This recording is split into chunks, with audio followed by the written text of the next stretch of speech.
Ya. Mengenai bansos, semua mengatakan bahwa bansos itu punya impact terhadap voting behaviors. Ketokohan, ya, itu juga membuat dampak yang lebih signifikan terhadap perilaku memilih. Ya. Jadi kita hidup dalam satu iklim yang ditandai dengan personalized politics. Politik itu has become too personalized. Jadi tokoh itu memainkan peran yang penting. Ya tentu dalam beberapa hal tokoh bisa juga dilihat secara negatif, ya kalau dia memainkan perannya secara negatif. Tapi yang pasti tokoh itu memberikan pengaruh yang signifikan terhadap voting behavior atau perilaku politik atau perilaku pemilih dalam menentukan pilihannya. Kami sudah melayangkan surat ke MK, ya, bahwa di samping 4 menteri yang akan dihadirkan, plus dari DKPP yang akan dihadirkan, kami juga akan minta pada Ketua Majelis untuk menghadirkan Kapolri, ya, pada sidang berikutnya, ya, kami sudah menulis surat untuk itu. Ya. Kenapa Kapolri? Karena nanti akan Anda dengarkan sekalian bahwa cukup banyak hal-hal yang menyangkut kepolisian, ya, pihak polisi yang melakukan intimidasi, kriminalisasi, ya, dan terlibat dalam ketidaknetralan ini dalam kampanye. Jadi kami ingin minta Kapolri juga untuk memberikan penjelasan dan akuntabel terhadap kebijakan-kebijakan, ya, dan perintah-perintah yang dia lakukan. Karena tidak cukup hanya melihat soal bansos. Kalau Menteri Sri Mulyani, Ibu Risma, ya, Erlangga Hartarto, itu kan lebih banyak pada soal bansos tadi. Tapi kita juga melihat aspek-aspek pelanggaran, ya, yang dilakukan oleh pihak kepolisian yang menciderai demokrasi dan integritas pemilihan. Ini semakin lucu lagi. Kemarin saya udah ketawa terpingkal-pingkal, sekarang jauh lebih parah lagi. Parah banget. Masa 90 juta suara lebih dari Prabowo mau dibatalkan dengan kesaksian pesan-pesan moral dari Romo. Kan ini kan masalah hukum, bukan masalah pesan-pesan moral, ya. Jadi benar-benar kok aneh banget ini tim kuasa hukum mereka. Yang kedua, terus dibawa 2 psikolog. 2 psikolog mau dipakai untuk membatalkan 90 juta suara. Masuk di akal nggak sih? Gue pusing dengarnya. Gue pusing, ini praktek hukum yang mana ini coba?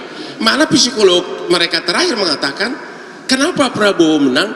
Karena waktu 2014-2019 dia menunjukkan ingin berkuasa. Tapi pada saat dia masuk tim Jokowi, dia menunjukkan sifat yang sangat cool. Ya, dia menunjukkan pribadi yang sangat cool. Bahkan waktu kampanye pun dia diserang habis-habis, dia tetap tenang. Belum lagi dengan tari apa itu, gemoy-gemoynya, joget-jogetnya. Itu kata psikolog mereka. Malah psikolognya menguntungkan kita. Jadi benar-benar saksi mereka itu malah menguntungkan kita. Makanya saya bilang, ini 03 ini mau kemana sih? Sudah suaranya parah banget, masih pengen menang lagi di MK. Nggak tahu diri apa sih? Oke, omon, benar-benar parah. Oke. Harusnya sih Bang Hotman Paris yang ada pagi hari ini ketemu sama Bang Ruhut, ya. Mana mau dia ketemu aku. Oke, kita bicara lagi. Itu ada keterangan dari kuasa hukum kemarin ketika sudah menyelesaikan sidang. Saya ke Bang Martin. Bang Martin, satu soal jurisprudensi. Yang kedua tadi Bang Todung juga kan menyampaikan bahwa rupanya ketokohan itu bisa mempengaruhi perilaku pemilih. Nah mungkin itu yang disoal juga oleh tim 03 gitu. Gimana? Jadi yang pertama mengenai jurisprudensi. Tadi di beberapa daerah, ya, terkait pembatalan ataupun diskualifikasi terhadap salah satu paslon. Kita harus lihat konteksnya, ya. 3 paslon yang ada di daerah ini didiskualifikasi karena pada saat di awal seleksi administrasi tidak teridentifikasi, ya, 2 orang nih sebagai narapidana atau terpidana. Ya kan, kita undang-undang jelas kalau pernah dipidana dengan ancaman 5 tahun ke atas dan belum melalui masa jeda, itu kan nggak bisa jadi pejabat. Ya. Nah, akhirnya ketika terekspos dan ketahuan, didiskualifikasi. Kalau ada paslon yang didiskualifikasi, ya berarti kan harus pemilihan ataupun diulang, ya. Lalu yang kedua, warga negara asing. Warga negara asing juga nggak boleh memimpin kepala daerah di Indonesia. Jadi itu konteksnya. Kalau dalam hal ini kan clear. Gibran itu maju, ya, bukan karena dia punya kekuasaan, bukan karena hal-hal yang melawan hukum, karena norma hukumnya diuji dan dibuat suatu kondisi terbaru bahwa apabila ada anak apabila ada seseorang yang 40 tahun ke bawah namun pernah menjadi kepala daerah maka bisa menjadi cawapres, dan itu juga tidak mutlak. Ya. Setelah itu kan ada proses yang lain yang harus dilakukan. Apa salah satunya? Mendapatkan izin ataupun mendapatkan rekomendasi dari koalisi parpol. Nah, saya mau tanya, bisa nggak nih rekan-rekan yang lain semua 01, 03 membuktikan adanya praktek nepotisme kolusi di dua hal ini? Kalau nggak ada tiba-tiba dibawa ke MK, ya sorry aja, ini kan kewenangan absolut. Oke. Nggak bisa nggak semua diberikan tuh? mengadili kewenangan yang sudah diberikan oleh negara ini ke masing-masing stakeholders. Seperti contoh Bawaslu terkait administrasi dan pidana pemilu. Ya, MK nanti apa hasil? Nah, saya paham bahwa memang kemarin secara paradigma, secara psikologi ya, hakim MK seakan-akan mengambil diskresi gitu ya. Cuman inget loh, kalau nanti terkait hal-hal yang sifatnya administratif ataupun pidana pemilu yang dianggap mau diambil MK, kalau Bawaslu tidak bisa membuktikan, tetap nanti MK juga akan melihat mengenai kualitas dan kuantitas pembuktiannya, apakah relevan atau tidak. Jadi bukan berarti diakomodir, sudah pasti itu bakal dikabulkan. Baik. Masih jauh. Baik, Bang, tapi setidak-tidaknya kan berarti hakim MK itu ingin mendalami proses. Itu aja poinnya. Nah, yang kedua saya ingin tanggapi soal diskualifikasi. Tadi poin yang ditanyakan itu kan soal apakah mungkin diskualifikasi. Ya sangat mungkin, saya jawab dengan contoh-contoh kasus tadi. Tapi kalau masuk ke substansi perkara, memang bukan alasan syarat, ya. bukan soal syarat yang kita soal ini. Bahwa syarat itu menjadi catatan dalam dunia akademik, oke. Tetapi dalam konteks praktek kan itu sudah final and binding putusan 90. Sehingga ya sudahlah. Itu dalam praktek kita anggap sudah sah dan sudah mengikat gitu. Nah, yang kita soalkan soal prosedur, bagaimana kemudian Pak Gibran ini mendaftar bersama Pak Prabowo itu dengan cara yang keliru gitu. Bagaimana kemudian PKPU harusnya begini. Harusnya putusan MK 90 itu kan ditindaklanjuti dengan perubahan PKPU 19. Ya. Tetapi yang terjadi justru KPU hanya mengeluarkan surat edaran. Surat edaran, dan dalam proses pendaftaran dan verifikasi dokumen, KPU berarti masih mendasarkan pada PKPU 19. Tetapi di ujung begitu diumumkan, KPU sudah menggunakan PKPU 23. Kalau misalnya levelnya sudah MK itu akan secara otomatis mengikuti aturan di bawahnya, Mas. Betul. MK itu merubah undang-undang. Pasal 169Q diubah oleh MK ya. Dibatalkan, dimaknai oleh MK dengan penambahan pernah atau sudah pernah atau sedang menjabat sebagai kepala daerah. Nah, tetapi di pasal berikutnya kita nggak bisa membaca undang-undang kan satu pasal dipisahkan dari pasal yang lain. 231 itu memerintahkan supaya proses verifikasi itu diatur lebih lanjut dengan PKPU. Tapi PKPU-nya nggak dirubah, ya, gitu loh problemnya. Oke. Nah, ini kan Jadi soal gini, prosedur. dalam azas hukum ini dasar sekali sebenarnya. Tapi kita kalau berbeda tafsir itu masing-masing lah. Dalam azas hukum itu ada yang namanya lex superiori derogat inferiori. Undang-undang yang lebih tinggi mengandalkan undang-undang yang lebih rendah.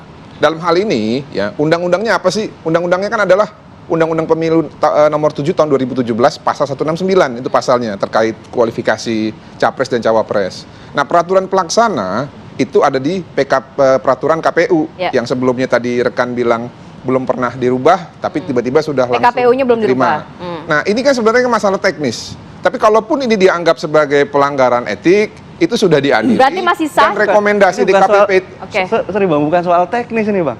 Jadi ini kan dalam proses hukum itu prosedur itu menjadi sangat penting Bang, Ya, untuk memastikan teknis kan prosedur kan? jalan. Ya, tapi itu menentukan. Ya. Ini saya ambil contoh ya. Kemarin kita mau memasukkan alat bukti di hari libur misalkan. Oleh MK nggak boleh. Ya. Karena apa? Menurut MK ini untuk menjaga kepastian hukum. Oleh karena itu DKPP dalam putusan DKPP-nya itu menyatakan bahwa pelanggaran telah terjadi, sudah disanksi. Nah, tapi apakah adanya pelanggaran tidak menerbitkan PKPU terbaru sehubungan dengan menindaklanjuti putusan Mahkamah Konstitusi 90 serta merta bisa mendiskualifikasi Gibran? Bisa. Sayangnya sudah ada undang-undang yang mengatur itu tadi pasal 169 nomor 7 tahun 2017. Nah, kami belum pernah dan sangat yakin gitu loh bahwa apabila itu yang dipersoalkan, menurut kami itu tidak akan menjadi soal. Berarti Bang Ruhut tetap sah kok? tadi bahkan kalau dari Anda kan di 0% kan, karena menurut kalian itu tidak sah begitu pencalonan dari Gibran. Sekarang gini deh, yang paling mudah aja. Ya, mestinya lawyer juga, tapi saya kebetulan juru bicara, saya bukan tim lawyer ya. Bang Todung juga minta saya ikut, tapi nggak apa-apa. Saya memang enggak, ya saya sebagai juru bicara. Tapi saya 2 periode di DPR, ya, saya Komisi 3, ya.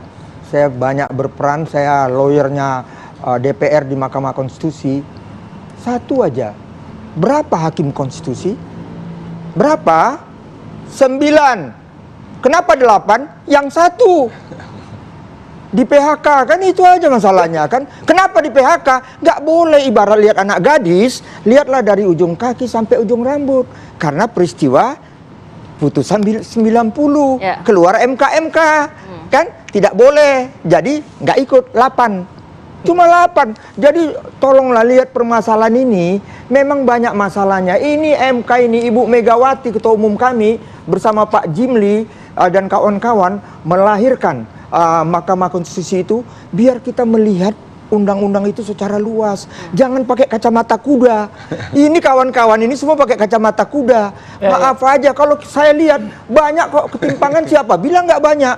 Jangan bangga. Kami punya 90 juta. Gimana caranya dapat 90 juta? Itu halal atau tidak halal? Ini bulan puasa. Gimana halalnya? Kan itu yang jadi masalah. Kita sudah lihat anggaran. Karena itu nanti aku filosofi Jawa, ojo ke susu. Kita dengar aja nanti Bu Sri Mulyani, kan nanti mau dipanggil, ya, Menko, ya. Sudah itu Bu Sri Mulyani, udah itu Bu Risma, ya. Ada satu lagi, ada 4. DKPP bahkan juga. DKPP. Kita dengar aja itu. Anggaran bisa dibayang nggak itu? Tragedi nasional nggak kita bisa lupakan. Apa itu? Covid. Dananya nggak sampai 100 T. Tapi bansos, nanti kita dengar hal-hal yang gini jadi luas, melihatnya luas. Jangan pakai kacamata kuda. Soal diskualifikasi juga tadi Anda kan dalam juga pengen mendiskualifikasi, tapi kan dalam realita penghitungan berjenjang manual kan ada 98 juta. Itu kan ada hak konstitusi warga negara Indonesia juga yang ada di situ. Nanti kita bahas ya. Nanti implikasinya apa. Terima kasih.